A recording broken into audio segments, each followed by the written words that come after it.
Hi friends, എല്ലാവർക്കും നെതിയാസ്മാജിക്കിലേക്ക് സ്വാഗതം.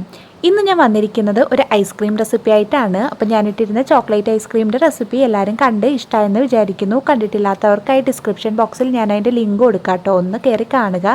അപ്പോൾ ഇന്ന് നമ്മൾ തയ്യാറാക്കാൻ പോകുന്ന ഐസ്ക്രീമിൻ്റെ പ്രത്യേകത എന്ന് വെച്ചാൽ ഇതിന് ഒരു ഇൻഗ്രീഡിയൻറ്റ് മതി. അപ്പോൾ ഏതാണ് ആ ഇൻഗ്രീഡിയൻ്റ് എന്ന് അറിയണ്ടേ? ഇതാണ് നമ്മളുടെ ഇൻഗ്രീഡിയൻറ്റ്, നമ്മുടെ സ്വന്തം ഏത്തപ്പഴം. നമ്മളിന്നപ്പോൾ തയ്യാറാക്കാൻ പോകുന്നത് ബനാന ഐസ്ക്രീമാണ് കേട്ടോ. അപ്പോൾ ഞാനിവിടെ 2 ഏത്തപ്പഴം എടുത്തിട്ടുണ്ട്, നല്ല പഴുത്ത ഏത്തപ്പഴമാണ്. അപ്പോൾ ഇത് നമുക്കൊന്ന് കട്ട് ചെയ്തെടുക്കണം. ഇതിപ്പോൾ ഞാൻ കട്ട് ചെയ്ത് ഫ്രീസറിൽ വെച്ചിട്ട് എടുത്തതാണ് കേട്ടോ. 3 മണിക്കൂർ ഫ്രീസറിൽ വെച്ചിട്ട് എടുത്തതാണ്. ഇപ്പോൾ നല്ല ഫ്രോസൺ ആയിട്ട് ഇരിക്കുകയാണ് നമ്മളുടെ ബനാന.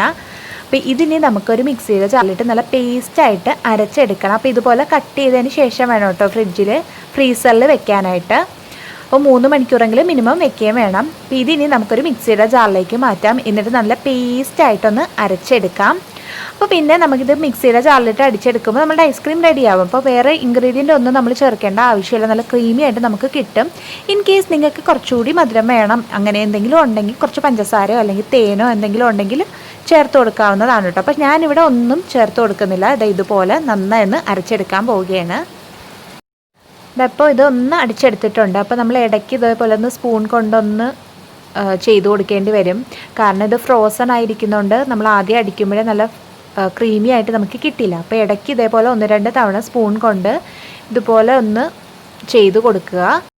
ഇതിപ്പോൾ നമുക്ക് നല്ല ക്രീമി ആയിട്ട് നമ്മളുടെ ബനാന ഐസ്ക്രീം കിട്ടിയിട്ടുണ്ട്. കണ്ടോ, നല്ല ക്രീമി ആയിട്ട് വന്നിട്ടുണ്ട്. അപ്പോൾ നമുക്ക് വേണമെങ്കിൽ ഈ ഒരു കൺസിസ്റ്റൻസിയിൽ തന്നെ കഴിക്കാവുന്നതാണ്. കാരണം അത്യാവശ്യം തണുപ്പൊക്കെ ഉണ്ട്. പക്ഷേ നമുക്കിതിപ്പോൾ സ്കൂപ്പായിട്ടൊക്കെ എടുക്കണമെങ്കിൽ ഇത് കുറച്ച് നേരം കൂടി ഫ്രീസറിൽ വെച്ചിട്ടൊന്ന് സെറ്റ് ചെയ്യണം.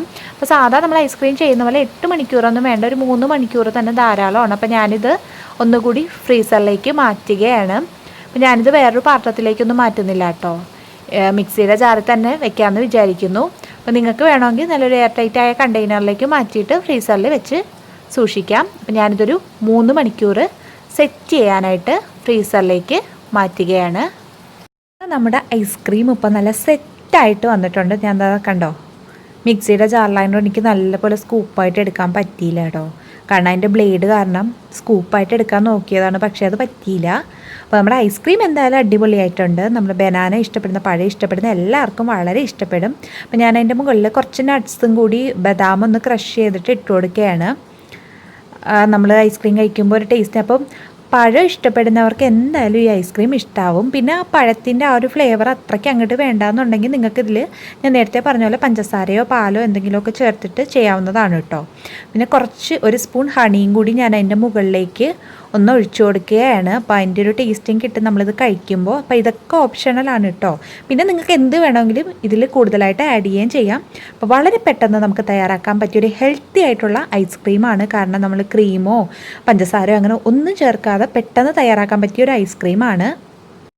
എല്ലാവരും ഇതൊന്ന് ട്രൈ ചെയ്ത് നോക്കുക. കാരണം ഇത്ര ഹെൽത്തി ആയിട്ട് നമുക്ക് വേറെ ഒരു ഐസ്ക്രീമും ചെയ്തെടുക്കാൻ പറ്റില്ല.